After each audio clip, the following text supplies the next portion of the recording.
So dear friends, in this series of visual pathway PPTs, we have already seen till the um, till the till the optic chiasma. Optic chiasma we have completed.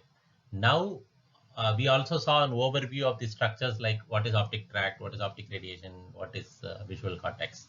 Now we are going to see lesions of them and understand in that perspective. So this is this is now we'll trace once more like like as a revision. This is how the optic nerve takes you to the optic chiasma. So this is the optic nerve, this is the chiasma, and this is the tract. Can you see the tract? This is the tract, this is the LGB, this is the LGB. Then from the LGB we have the radiation, and the radiation comes to the visual cortex. This is my cortex. Okay. So in this kind of visual pathway levels, now we are going to see the visual tract. The visual tract is passing through the parietal lobe. Don't forget this basic fact. We said no, chiasma is situated over the sella turcica. Like that, the visual pathway is situated over the, my visual pathway is situated, my visual tract, my optic tract is situated over in my parietal lobe. So if my tract is going to get affected, what are the fibers in my tract? The tract fibers are, I have the ipsilateral temporal fibers or the uncrossed temporal fibers and the contralateral crossed nasal fibers. Yes or no? So I have temporal fibers which are uncrossed, and from the other side I have nasal fibers. Yes or no? So this is my optic tract. In that I told you that nasal, to an extent my pupillary fibers are also coming, and these pupillary fibers after a level are taking a diversion and going off. I told you no, pupillary fibers go off separately. Yes or no? So that is also important here. That is also important here. So if my tract is going to get affected by a lesion, that is a parietal lobe tumor. So if my parietal lobe has a tumor, my tract is going to get affected. If the tract is going to get affected, nasal fibers of the contralateral side and temporal fibers of the ipsilateral side are affected. Yes or no? So the temporal fibers of the ipsilateral side are going to see the nasal field of the ipsilateral side. Yes or no? And the temporal nasal fibers of the contralateral side is going to see the temporal field of the contralateral side. Yes or no? And this is called contralateral homonymous hemianopia. So this word, if you understand or remember by a mnemonic and forget everything else also, it's not a bother. The usual question is, if a tract gets affected, what is the lesion? Contralateral homonymous hemianopia, which is incongruous. Now, what is this incongruous? Incongruous means if the hemianopias of the both sides, that both non-seeing black areas, if I take and put them over one over the other, they will not be exactly mirror images. They will have some asymmetry. One will be big, one will be small. This is incongruous. So a tract creates an incongruous contralateral homonymous hemianopia. So please remember that word. Then you will have a Wernicke's pupil. They'll say you have a Wernicke's pupil. What is a Wernicke's pupil? Now you see in my eye, if there is a tract lesion, half of my retina is seeing retina, half of my retina is a non-seeing retina. Yes or no? So if you shine your light, torch light, in my non-seeing retina, my pupil will not constrict. But you slightly tilt that torchlight and shine it over my seeing retina. On my seeing retina, my pupil will constrict. So the light reflex will be elicited. And this is called a Wernicke's pupil. Wernicke's pupil is characteristic of a tract lesion. It's a characteristic of a tract lesion. So this is tract. Okay. Next, we come to the lateral geniculate body. The lateral geniculate body has roughly 6 level of neurons. They have the third order neuron. Remember, layer 1, layer 2, layer 3, layer 4, layer 5, and layer 6. Layer 6. Okay. So there are 6 levels of neurons in my lateral geniculate body. The 2, 3, and 5 get my crossed fibers. 1, 4, and 6 get my uncrossed fibers. This is the sequence. Even if you forget that, don't bother. To specific layers of my lateral geniculate body, my crossed fibers come. Crossed fibers means the nasal fibers are the opposite side, and uncrossed fibers go to specific layers. So whenever I get a lesion of my lateral geniculate body, my pupil is paired. Why it is paired? Because my pupillary fibers escape to the pretectal nucleus, so they are not affected. And I'll get homonymous hemianopia, contralateral homonymous hemianopia. So please add the word contralateral in front of you. Okay. So if the right LGB is sorry, this is the left LGB. If the left LGB is affected, what lesion you'll get?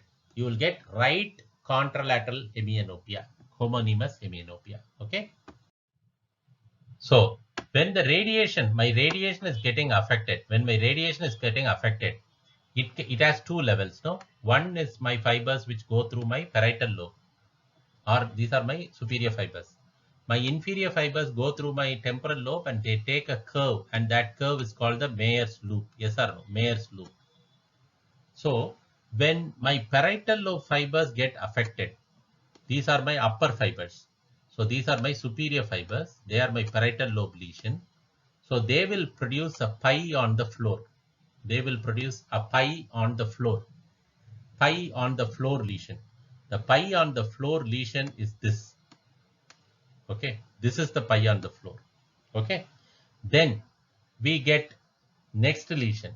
That is my Mayer's loop fibers are affected. If my Mayer's loop fibers are affected, I will have inferior fibers getting damaged. So they will produce pie on the sky defect. They will produce a pie on the sky. Can you see this pie on the sky? Pie on the sky lesion. So remember, radiation is like a fan. It has two groups of fibers. One group run via the parietal lobe. They are the upper fibers. If they are affected, they will produce a pie in the floor lesion. And similarly, there is another group of fibers going via the temporal lobe. They are the lower fibers, which are also called the Mayer's loop. These Mayer's loop fibers, if they get affected, then they produce a pie on the sky lesion. Pie on the sky lesion. If my total radiation is gone, if the radiation is total, then I'll get a complete homonymous hemianopia. This is also contralateral. Remember, contralateral congruous homonymous hemianopia. Homonymous hemianopia. Okay, contralateral congruous homonymous. In the optic tract, you remember I told you contralateral incongruous. Here it is contralateral congruous homonymous hemianopia. Okay. Next, we go to the cortex. So in the fibers have now reached the visual cortex. Visual cortex, there is area 18. We said no, area 18. Area 19. These are association areas. These are secondary visual cortex areas. But the main visual cortex is area 17, the calcarine cortex, the area 17. Okay. So in the area 17, if my tip is affected, if the tip of my area 17 is affected, I get a macular splitting homonymous hemianopia. I get a macular splitting homonymous hemianopia. Okay, macular splitting homonymous hemianopia occurs if my tip of my visual cortex is affected. If my whole visual cortex, deeper part of my visual cortex, because it is a calcarine fissure, no. So if the tip of the fissure is affected, we saw now. If the depth of the fissure is affected, then I get a macular sparing. Can you see the macular sparing? The macula is spared. It is white. That is seeing. My macula is seeing. And there is a contralateral homonymous hemianopia. So congruous homonymous hemianopia with macular sparing occurs in the visual cortex lesion, which is in the depth of the visual calcarine fissure. And similarly, if the tip of the occipital cortex is affected, we get a congruous homonymous macular defect.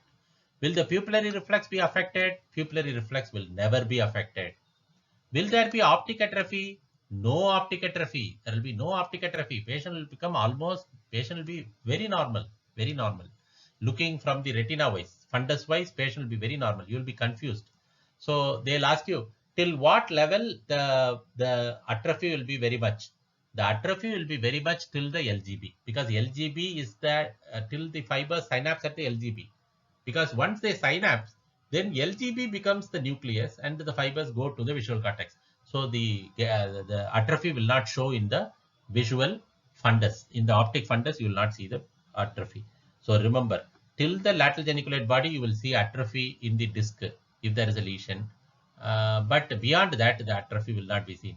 And that too, atrophy also, if it is in the nerve, atrophy will be very fast. Chiasma, atrophy next.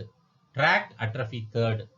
Yeah, LGB just before the LGB, atrophy will be possible. So this type of delay will be there if there is a lesion. Now what will happen if my 18 and 19 are getting affected? 18 and 19 getting affected will produce agnosias. What is agnosia? Agnosia is like I know something by seeing it. Agnosia is when I know something by seeing it. Like you show me a pen. I know it is a pen because I have seen it before and my cortex knows it as a pen. That is why I am saying that it is a pen. I'm not saying it is a cylindrical object shown by you. I'm saying it is a pen because I have a memory of that imprint of that image in my brain, like a dictionary. I have a visual catalog. I have that such a kind of visual catalog. If I have in my brain, that is wonderful. If I don't have, that area in 18 and 19 are affected, then I'll have agnosia. You show me anything, I'll be seeing it. I'm not blind, I'll see it, but I'll not be able to recognize it. You show me a known person like a friend or somebody, I'll see the face, but I will not be able to recognize him as my friend. That is agnosia. Agnosia. So agnosia is an higher order visual disturbance because of area 18 and 19. Okay, area 18 and 19. So with that, we have taken a journey through the visual pathway from the retina to the area 18 and 19 visual association areas. So in that, the multiple levels like optic nerve, optic chiasma, optic tract, and optic radiation we have discussed. So please remember them, revise them twice or thrice. If you have any doubts, please feel free to reach me.